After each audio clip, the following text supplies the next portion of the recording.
Oh, yun ba? Kamas PCX. Yeah, pati mo na. Good morning. Morning. Morning. Okay, let's go na. Kumusta kayo mga dre? Ngayong araw ay lumarga na naman ang aming munting Riders Club kasama ang matitikas nating kontrabida ng pelikulang aksyon. Isang short breakfast ride lang ito mga dre.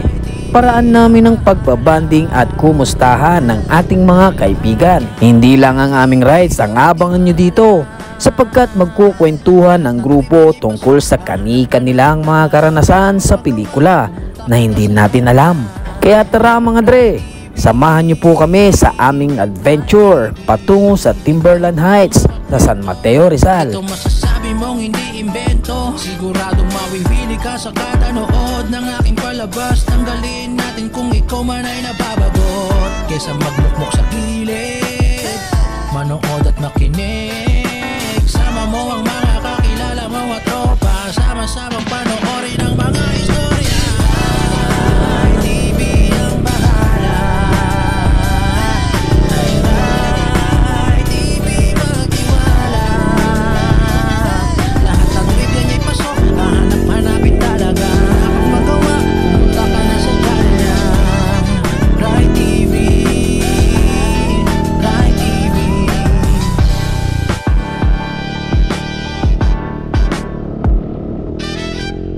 Samot-saring mga kwento, halika tuklasin kung anong mga nangyari sa kanila. Yung mga iniidolo natin sadyang kakaiba. Pag humanap sa palabas, mapapahanga talaga.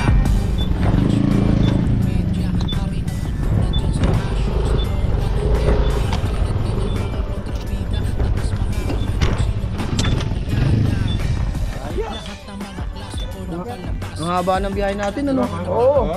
Napagod po ba kayo? Bitin na bitin. Ayun. Ay, brother Roy. Hindi na tuloy yan.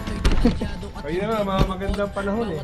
Kaya nga. Oo, yun lang. Walang ulan. Pinagbigyan tayo. Kagabi umulan, no? Sabi ko, tuloy-tuloy yata to.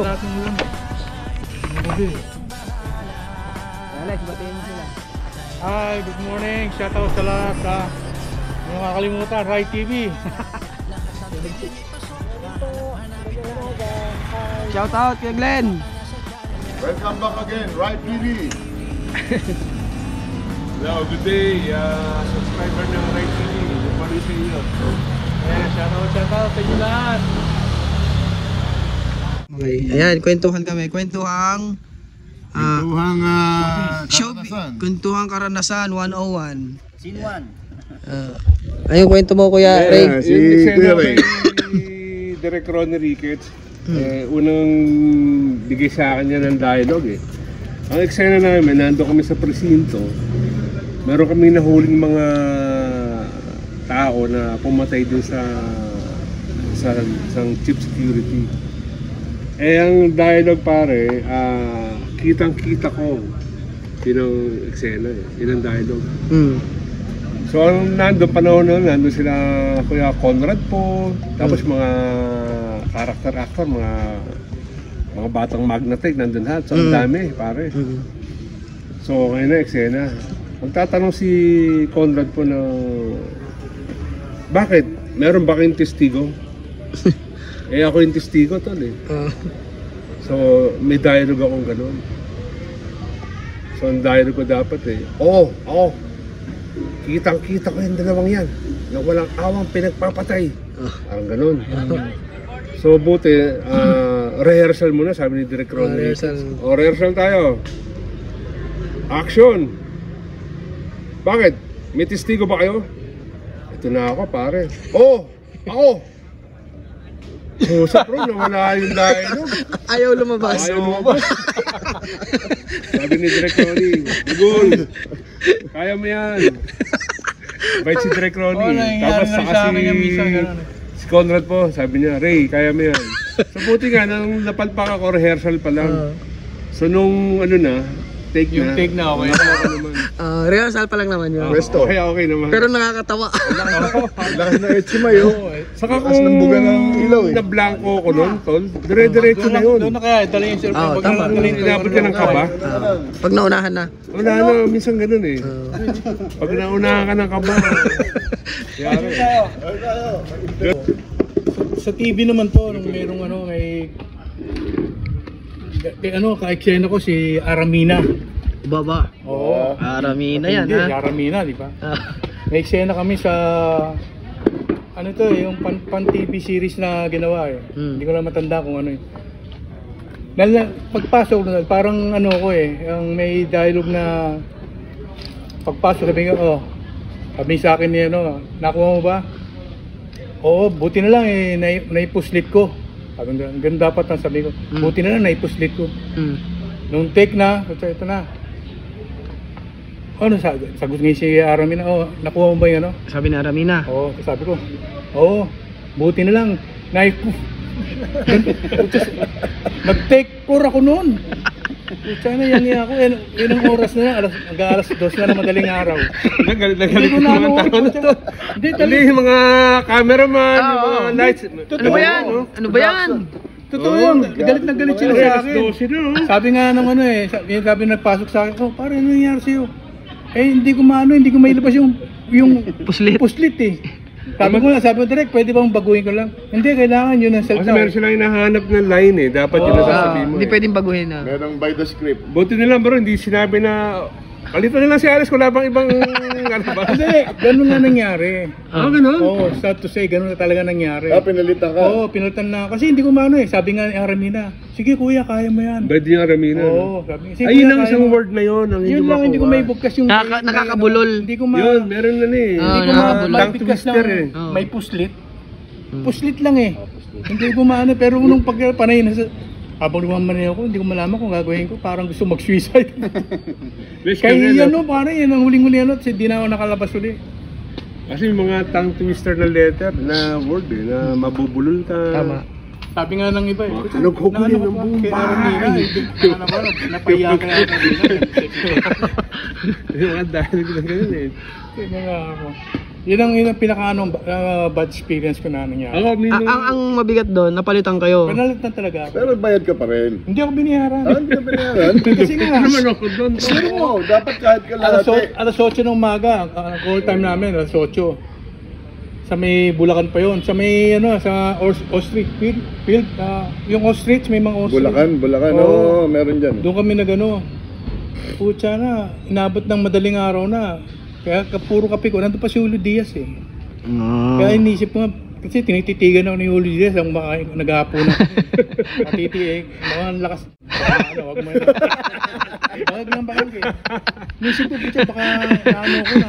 Edit out. May maraming experience sa ano, no? Sa Pero panay yung kape ko pa, panay yung order mo yan, kape ako ng kape. Ngayon ang darating na ano yung utility. Kuya, kape? O sige, kape. Pagdating ng alas 12 gabi, ano pa. Nagano pa nga kami, ano ba tawag ron? Yung snack sa umaga. Tapos pag alas 2, Alex, na. Ito na. Ito na mo ha. Buti na lang naipuslit ko. Kasi ebidensya yun eh. May ebidensya, buti na lang naipuslit ko. Meron akong dala lang. Action! Pasok sa kotse. Sabi ni Aramina, ano? Nakuha mo? Oo, ito. Buti na lang isa pa, okay. Take 2, okay pa yun. Take 2. Take 3. Take 4. Pucha, pagdating ng take 5. Lex, pasensya na. Pare, palitan mo na. Hindi kasi ata pare, alas 5 na naman din yung araw ata. Uwi yan eh. Sabi nga iba, pucha, anong oras na oh? Sabi mga ganun iba, niyang-iya ako. Hindi kasama yun sa trabaho din eh, na parang may mga talagang malungkot. Hindi, masakit nga lang, hindi ka pa ba yan? May time na ano kasi, may time talaga na parang alam mo kaya mo eh. Kaya mo tinanggap eh. Pero pag yung narinig mo na yung grind ng camera, yung buga ng ilaw, Naratel na. tapos sigaw ng director, Doon kami Pero, doon kami sa pero bumabakil eh. hindi ko na pipil yung ganun eh. Oo. Talagang ang inisip ko yung parang merong kumukontra sa akin eh. Yun lang ano. Kasi once, yun lang pinaka-experience ko Isang word lang nangyari eh. Yung iba, konting ano lang, nare-recover mo kagad eh, di ba? Saka siguro bro, ano na, parang sinamahan ka na rin ng nervous eh. Kasi pag parang napipressure ka na, may kasama ng pressure. Parang, siyempre, hiya na eh. ano Yung ba to? hiya mo, gano'n, di ba? Alam mo ito, ang napansin ko kasi sa mga character actor, mga stuntman, magaling sila sa mga Action. stunt, yung mga high fall, Oo. yung mga fight routine, ganyan, Pero pag takbuhan. pinag-dialogue diba? mo na, medyo langanin na. Pero pagdating sa mga lines, doon sila nasisira.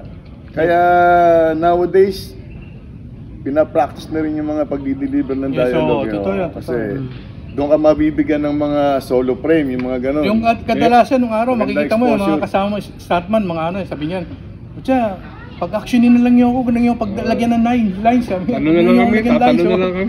Lagi ko naririnig yan. Lagi ko naririnig. Kasi kagaya ko, hindi naman ako nag-stuntman para mag-ensayo ng mga talon-talon, yung mga fight routine lang talaga ang ano ang pinag-aralan namin. Lalo Kasi na sa ako laki kasi, natin eh, hindi na mahirap na yung tatalon na. May stunt. Kaya lang, parang nangyari din sa akin noon, nabigyan ako ng isang eksena na meron akong dialogue, solo frame. Unang pelikula ko to eh, Limbas ng Cavite. Maganda, break yun eh. 200 pesos pa lang ang TF noon Ayun po. namin. Grabe, Ako no? mas 75 na ano ko eh, nasa putik eh. Starring Rem Nardong Putik? Alonso, director Rem Alonso, Ay, scriptwriter 76. Rem Alonso. Kay senior. Senior pa yun. Nardumputik talaga to. Yun ang ano ko eh, actually extra lang ako nun, tapos nung nakita si malaki ako, kailangan naghanap siya ng malaki. Pumasok na ako. Sa totoo lang talaga, wala naman akong hilig dyan sa pelikula eh. Yung chewing ko lang kasi Joko Nanan, yun talaga nagano. Pero hindi ko nakikita ko yung dati sa SOS may ano pa lang namin, malapit sa amin Benitez. Nanonood lang ako, tumitingin lang, pero hindi ako talagang mahilig. Tiyempo lang yung nakalabas na ako sa pelikula noon. Sa 75 nga, biro. First movie niyo yun? Oo, Sa yung Nardong Putik. Nardong Putik. Magkano pa TF noon? 75 nga lang. Kutya, na-blowout ko pa yung mama ko sa Shakey's nun eh. 75 peso. Ang airmat ko eh. Oo, hindi ko na inabutan yan. Tapos yung Inabutan pagdating ko, ng mga ano, 1.5 na mga ganyan. nung paglabas ng Nardong Putik, natigil na yun. Anong unang pelikula mo, bro? Yung unang-una, anong production sa pelikula? Noong una-una talaga na ginawa ko yun, Me and Ninja Liit. Kay ano yan, kay Aiza Sigera. Ang nangyari naman kasi doon, ang kukunin nila doon sa production, ang eksena kasi wrestling eh. Nandun kami sa parang standbayan, ang kukunin nila na si King Cobra ang pangalan. Si Harris. Ano ni Kuya Ipe, lagi kay Kuya Ipe. Oo, kasi Harris, yung Si Harris malaki Mantelo. Ngayon, nung dumating yung production ng Regal, kinukumbisi siya doon sa eksena. Parang hindi sila nagkasundo sa presyo eh. Hindi, kasi may pangalan na rin kahit pa paano. Sabi niya, Ray, gusto mo ikaw na lang. Sabi sa akin ganun. Saglit lang naman eh, may service naman, eksena ka, tapos uuwi ka rito. Ganun, no? Sige, sabi ko. Ano yun, 1987 yun eh. Oh, tagal na, no? Yun lang, Yun yun ang lang first ang appearance. una-una. Ang eksena ko, wrestler. Kalaban namin si Aiza Sigera, maliit pa. Yun, after no 1987, wala na. Ngayon dumating yung Direk Ronnie Ricketts na. So, 90s na? Mga 94, ganun. Kaya yung American film na nakikita tayo pag ano, anong year na yun? Mga 90s na yun. Wala ka pa kay Rockets no? Wala pa, oo. Nakita kami ito, nakita ko, laki. Yung bite din to, pare. Doon kayo yun yung unang meet nyo? Kasi mga ano eh, may mga lahat ng stand mo, pinaano, pag may project ng mga American film, mga ano eh. Kita-kita roon sa isang hotel. Sa Heritage na nakita. Oo, binati ko to. Binati ko rin. Kayo po kuya, anong first movie? Limbas ng Cavite kay Direk Rem Alonso. Raymond. During that time, may kaibigan kasi akong parang reporter, si Bir Gonzales. Wala na rin si Bir Gonzales, kilala mo si Bir. Narinig yun. Pinakilala niya ako kay Twin Dragon Films. Tapos sabi ni Rem Alonso, Tinawag niya si Danny Sorbano, yung kanyang fight instructor. Danny, ito malaki. Insayuin mo to. Kaya doon na nagsimula yung ensayo ko sa Dragon Boys. Dragon Boys, stuntman.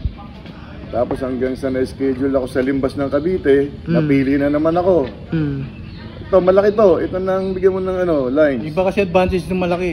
Yung hinahanap Talaga, no? May malalaki, pero ako, doon sa mga kasama ako yung malaki. Sabi ni Direk Ray Malonzo, ito, bigyan ng dialogue to. Yun ako sa mga kasama ko. Kasi siyempre, bago lang ako, ayoko namang tapawan. Sila na muna dapat di ba? Dahil sila itong mga veterano. Ikaw napili. Porque ako napili, sabi naman ni Cesar Di Paz, nila Alan Garcia, sila Pakrim. Sila Pakrim. Inabot mo si Pakrim. Ikaw na, kaya mo yan, Ronald. Sige po, binigyan sa akin yung script. Parang ang dialogue, kausap ko yung nasa bintana ng mga mamamayan na parang pinapalayas namin na lumayas kayo rito dahil kung hindi, babalikan namin kayo. Ganon. At uubusin namin kayo, parang ganon, di ba? Oo nga, yung mga ganong eksena. Rehearsal, okay Pero nung action na, parang yung mga bulong-bulungan sa likod Sabi ni Direk, camera, rolling, action. Pero, hindi ko na, cut! Ano daw? Tapos, nung pagkatapos nun, parang nahiya ako, tumingin ako sa mga kasama ko stuntman. Nakita ko, may naniningil, may nagbabayad, May nagpupustahan. yung pala nagpustahan. Pustahan ka, kuha mo. Kung makukuha o hindi. Hindi ko nakuha. Nagpustahan pa. Lalo ako na-conscious. Kaya yung mga sumunod, parang ayoko na. Kasi nun pare, pag doon sa Kaya ang eksena, ginawa noon, kinunan na din, kahit mali-mali, dinabing na lang. Kasi uso yung dubbing ng Yun ang araw unang-una kong pelikula, Limbas ng Cavite. Unforgettable, Oo. Saan yun? Sa Lido Beach. ay, pagka Cavite. Oo, Cavite. Limbas ng Cavite. Kadalasan, Lido Beach ang Dati, Lido Beach lang ang mga beach, diba? bata kami. Talaga? Pare, swimming tayo Cavite, malayo na Yun nun. talaga yung sikat noon. Lido Beach. Pang isa katabi nun. Ako sa Argila ka ng gulong, yun yung sa Babida. Ang hirap nung gano'n, ano? Pinagpupustahan ka ng mga kasama mo. Good morning, Rai TV. Gusto ko lang pong batiin ang aking mga original na direktor nung aktibo pa tayo sa industriya. Unang-una, si Direk Jose Cacabalagtas. Yes. Direk, shout out Direk. Love. Magandang araw, Direk. At si Direk June Pusadas. Marami kaming ginawang pelikula niyan, dalawang director niyan. Maraming salamat po sa mga project na kung saan magkakasama tayo. Kaya yung ibigay ko ang pagkakataon ito para pasalamatan kayo. Siyempre. Ayan na rin sila Direk Jose Pepe Wenceslao, Director Mike Roland Makiling. Batiin nyo na. Maraming salamat. Nanonood dyan sila. TJ Films, Twin Dragon Films, yan, GP Films. Direk Ray Malonzo, nanonood. At ito po ang aking huling director na si Direk Carlo Caparas at si Direk Ben Mercado. Ang dami ito lang. Salamat po sa inyo. Ayos.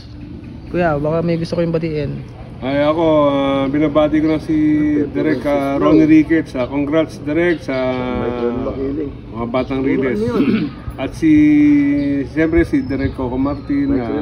Congrats ulit sa patuloy na number 1 ng Batang Quiapo. Siyempre, oo. At kay Direk Taybal, get well soon po. Taybal balik siya. Tatay Bal, pagaling po kayo. Direk Bal, pagaling po kayo. Direk Bal, thank you. At sa mga director namin dati, hindi ko na matandaan dahil sa tagal. Black and white pa yun sa'yo. Yes, hindi naman.